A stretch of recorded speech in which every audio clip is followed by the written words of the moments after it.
आउज़ुबिल्लाहिमिनश्शैतानिर्रजीम बिस्मिल्लाहिर्रहमानिर्रहीम अस्सलामु अलैकुम students.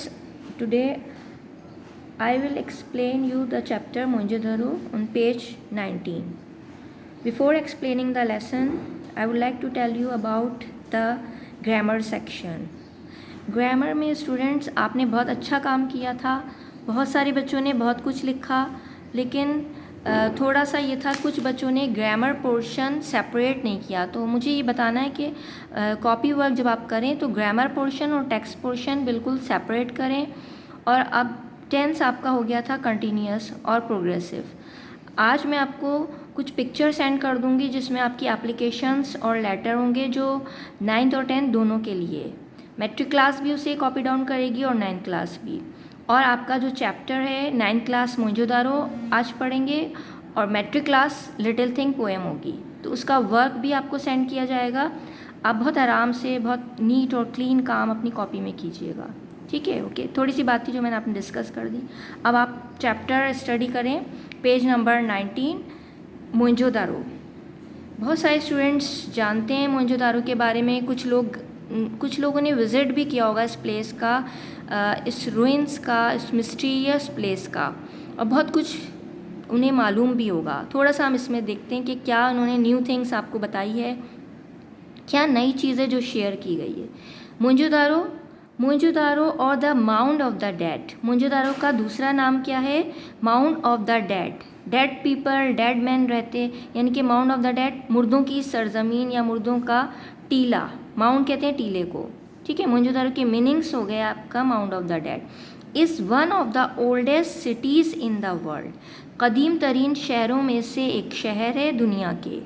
It is at a distance of 27 kilometres from Larkana on the right bank of the river Indus. ये इसका situation या लोकेशन बताइए कि कहाँ पर वाक़या है। 27 किलोमीटर्स के फासले पर अगर आप लाड़काना से जाएंगे तो ये शहर आपको नज़र आएगा। और राइट बैंक है, रिवर इंडस दरियाए सिंध के राइट साइड पे, राइट बैंक पर ये आपको मौजूद मिलेगा। इस वक्त वहाँ पे कोई सेटलमेंट नहीं है, कोई ऐसी आबादी नहीं है, लेकिन few people live there today. आजकल बहुत कम लोग यहाँ पे आबाद हैं। जो वर्कर्स हैं, टेक्नीशियंस हैं, इंजीनियर्स हैं, बस उनकी टीम्स अगर विज़िट करती है तो वहाँ स्टे करती है। बट 4500 ईयर्स अगो, 4500 साल पहले, it was a large busy city. ये एक बहुत बड़ा मसरूफ़ शहर था। Nobody knew anything about it until 1922. हम लोग इसके बारे में कुछ भी नहीं जानते, कोई भी कुछ नहीं जानता था। कब तक? 1922 तक। When some villagers found pieces of old smooth pots. जब कुछ देहाती या विलेजर्स जो गांव के रहने वाले थे उन्हें कुछ पुराने स्मूथ यानी बिल्कुल प्लेन हमवार पॉट्स मिले, बर्तन मिले, एंड ओल्ड ब्रिक्स, पुरानी ईंटें मिली।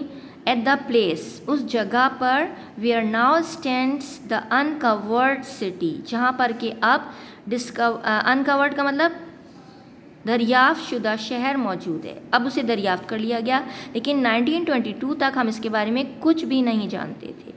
First para we have completed, ठीक है? अब आपको इसमें क्या बताया गया, सिर्फ इसके मीनिंग्स पता चले, हमें इसकी लोकेशन पता चली और इसका ईयर पता चला कि कब तक ये डिस्कवर्ड हुआ।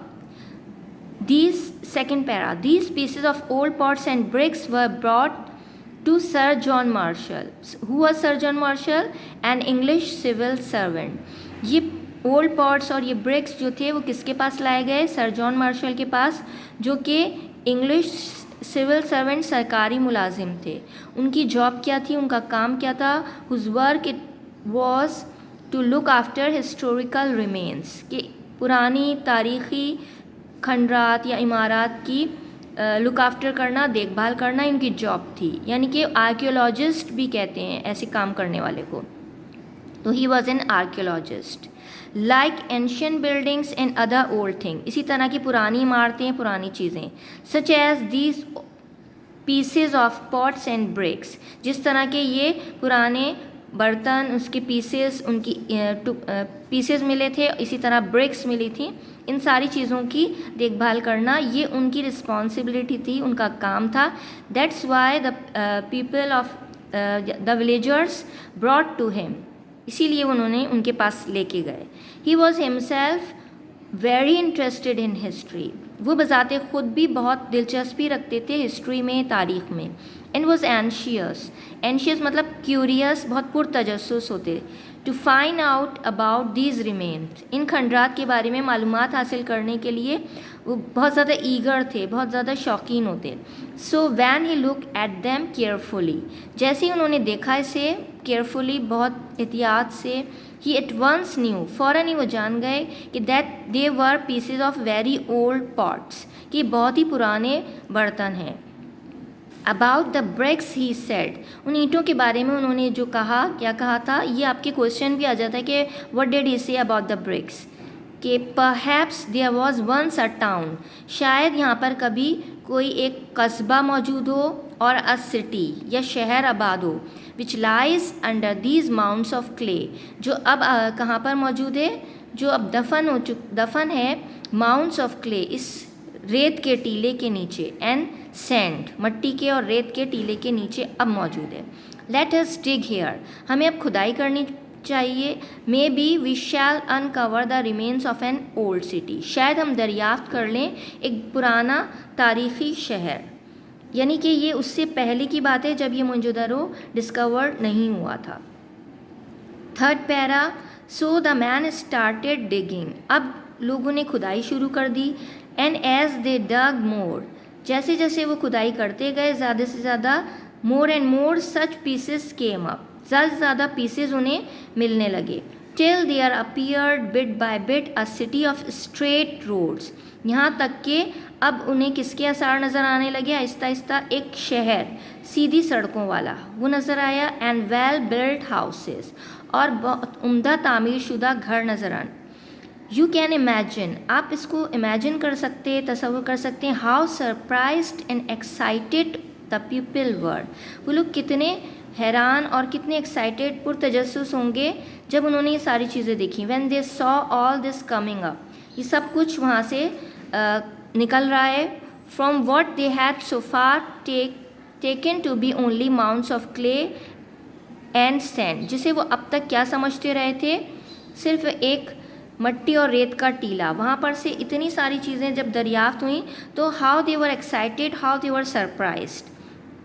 आई थिंक एवरीबडी कैन इमेजिन, हर एक इमेजिन कर सकता है। Each house was made of large baked bricks, जितने भी घर थे उसमें हर घर जो था वो बड़ी बड़ी पक्की ईंटों से बनाया गया था। एंड हैड अ बाथरूम, उनमें एक बाथरूम भी मौजूद था। And servant quarter close by, और सर्वेंट क्वार्टर भी करीब ही मौजूद था। Covered drains ran beside the street, जो आपका जो ड्रेन्स थी उनका जो सिस्टम था वो बहुत ही सिविलाइज्ड था। यहाँ पर कवर्ड ड्रेन मौजूद थी स्ट्रीट के साथ साथ। Even the streets were made of baked bricks, यहाँ तक कि गलियाँ भी उनकी बेक ब्रिक्स, पक्की ईंटों से बनाई गई थी। कार्ट्स जो गाड़ियाँ होती हैं बच्चों की खेलने की, कार्ट्स वैसे जानवरों की गाड़ी को भी कहते हैं, जिसमें जैसे फॉर एग्जांपल हॉर्स अटैच हो, डोंकी अटैच हो, उसे कार्ट्स कहते हैं। And other forms of transport, इसी तरह की दूसरी ट्रांसपोर्ट जो थी वो आपको वहाँ पे मौजूद नज़र आएगी। This is the picture of Mohenjodaro, the things that were found there could come right to the centre of the town, यानी कि जो ट्रांसपोर्ट सिस्टम था वो इस तरह मैनेज किया गया कि पूरा सेंटर मरकज़ तक कस्बे के पहुंचता था, उनकी सड़कें इस तरह बनाई गई। You can still see the great hall, अब आप इस वक्त भी देख सकते हैं एक बहुत बड़ा हॉल नुमा आपको निशानात मिलेंगे, मार्क्ड होंगे वहाँ पे कि वेयर ग्रेन वॉज स्टोर्ड, जहाँ कभी अनाज या गल्ला जो है वो जमा किया जाता था।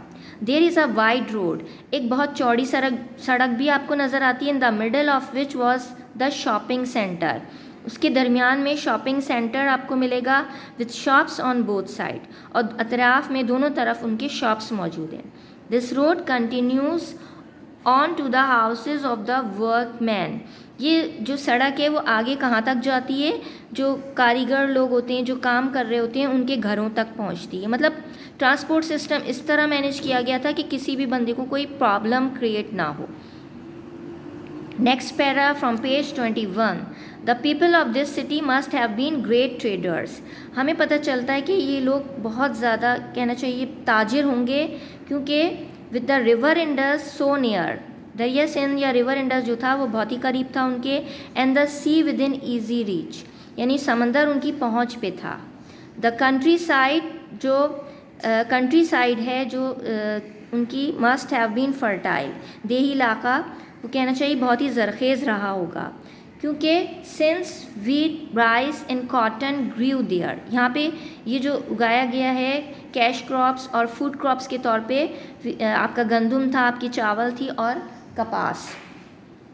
The farmers also kept cattle, farmers जो थे वो क्या रखते थे, मवेशी रखा करते थे। There were skilled craftsmen who work in gold silver and ivory, जो कि बहुत ज़्यादा माहिर थे, बहुत परफेक्ट थे। अपना काम उन्होंने किस पे किया, वो एज अ गोल्ड स्मिथ मौजूद थे, सिल्वर स्मिथ गोल्ड पर काम किया, सिल्वर पर, आइवरी यानी हाथी दांत का काम। Clay dolls and carts were made for the children to play with, मट्टी से बनी हुई गुड़िया, कार्ट्स, गाड़ियाँ, वो भी बच्चों के खेलने के लिए बनाई गई। We also have an idea of the dresses worn by ruling class, हमें उनके ड्रेसेस के बारे में भी आइडिया होता है कि किस तरह के ड्रेस ये पहनते थे। रूलिंग क्लास जो थी, हुक्मरान जो लोग थे, द प्रीस्ट जो पादरी मजहबी पेशवा थे, एंड द एल्डर्स और उनके बड़े। कहाँ से पता चला, from the seals of many kinds, बहुत सारी सील्स, बहुत सारी मोहरें नज़र आईं, उनसे हमें पता चला कि that have been found there, जो वहाँ मौजूद थी। They wore long loose dresses, लंबे और ढीले ढाले लिबास पहनते। Nearby is a museum, करीबी एक म्यूज़ियम मौजूद है। Where interesting objects found from Mohenjodaro, जहाँ पे जो दिलचस्प चीज़ें हमें मोइंजोदारो से मिली वो वहाँ रखी गई, आर ऑन एग्जीबिशन के तौर पे। दीज इंक्लूड, इसमें शामिल हैं सील्स मोहरें, ज्वेलरी जेवरात, टॉयस खिलौने, वेपन्स हथियार, एंड पेंटेड पोट्री, नक्शो निगार वाले बर्तन भी मौजूद हैं। The best find of Mohenjodaro is the head of a bull, जो इसकी बेहतरीन दरियाफ्त है वो क्या है, हेड ऑफ अ बुल है, which was use as seal, जो सील मोहर के तौर पे इस्तेमाल होता है। A metal statue of dancing girl has also been found, एक धात से बना हुआ मुजस्मा डांसिंग गर्ल का वो भी वहाँ मौजूद है। There are metal tools too, और भी बहुत सारे मेटल टूल्स मिले। It is because of this metal object, यानी इन मेटल ऑब्जेक्ट की वजह से, दैट द प्रोबेबल एज, उनकी हम एज बता सकते हैं कितना पुराना है ये, of the city is being given age about 4500 years, यानी 4500 साल पुराना ये शहर है। For a long time this people lived a happy life, बहुत अरसे तक ये लोग बहुत अच्छी ज़िंदगी गुजारते रहे। They were quite rich and travelled from place to place on business और ऑन प्लेजर, ये सफ़र किया इन्होंने क्योंकि बहुत रिच थे और बहुत ज़्यादा शौकीन भी थे, इसलिए उन्होंने बिज़नेस की गर्ज से या प्लेजर ट्रिप के तौर पे सफ़र किया। There city was well planned and clean, उनका शहर बहुत ही अच्छी तरीके से बनाया गया था और बहुत साफ़ सुथरा। The rain water did not remain on the streets, बारिश का पानी वहाँ पर जमा नहीं होता गलियों में। We do not know what happen to them later, हम नहीं जानते उनके साथ क्या हुआ होगा, किस तरह से वो इस तबाही का शिकार हुए। ईदर दे वर रेडेड का मतलब अटैक किया गया उन पे, या तो उन पर हमला किया गया फ्रॉम द नॉर्थ साइड से, और या फिर some great earthquake destroyed them, कुछ कहना चाहिए कि या तो जलजला आया होगा जिसने इस शहर को तबाह कर दिया। मतलब we do not know exactly what happen next. No one has yet been able to determine the meaning of these words written on the seals and on the pottery. अभी तक कोई इस काबिल नहीं हो सका कि उन मीनिंग्स को जान सके जो मोहरों पर वर्ड्स लिखे गए हैं या बर्तन पर जो ज़बान या जो लैंग्वेज लिखी गई है। Much could be learned if the, हम उनके बारे में बहुत कुछ जान सकते अगर language experts are able to decipher these words, यानी लैंग्वेज एक्सपर्ट्स जो ज़बान के माहिरीन इनके अल्फाज को डेसिफर करें, समझ लें। Learn man and visitor often come to the site, बहुत सारे काबिल लोग सयाह यहाँ पर आते हैं साइट पर. They come not only from Pakistan, ये सिर्फ पाकिस्तान से नहीं आते but also from all over the world, पूरी दुनिया से आते हैं. Let's hope that their effort succeeded in deciphering these words, कि उनकी कोशिशें कामयाब हों इन अल्फाज को समझने के लिए. वी विल देन, उसके बाद हम जान सकेंगे, know a great deal more than we do now, उससे ज़्यादा जितना हम अब जानते हैं, अबाउट दिस दैट सिविलाइजेशन, इस मुर्दा तहज़ीब के बारे में. यानी अब ये आपने चैप्टर पढ़ लिया, आपको समझ में आ गया कि क्या कहा गया, क्या बताया गया. यानी अब हम इस डेट सिविलाइजेशन के बारे में बहुत कुछ तो नहीं जानते, लेकिन उन ज़बान के माहिरीन अगर हम एक्सपेक्ट करते हैं कि वो इसको दरियाफ्त कर लें तो बहुत कुछ इनके बारे में पता चलेगा. अब स्टूडेंट्स, आपको पेज 22 पे मैंने लिख कर दे दिया आपके वर्क में. आपको ये एक्सरसाइज कॉम्प्रिहेंशन करनी है, क्वेश्चन 1, 2 एंड 3. उसके बाद आपको क्वेश्चन आंसर करने और ग्रामर पोर्शन में लेटर एप्लीकेशन करना है. Thank you.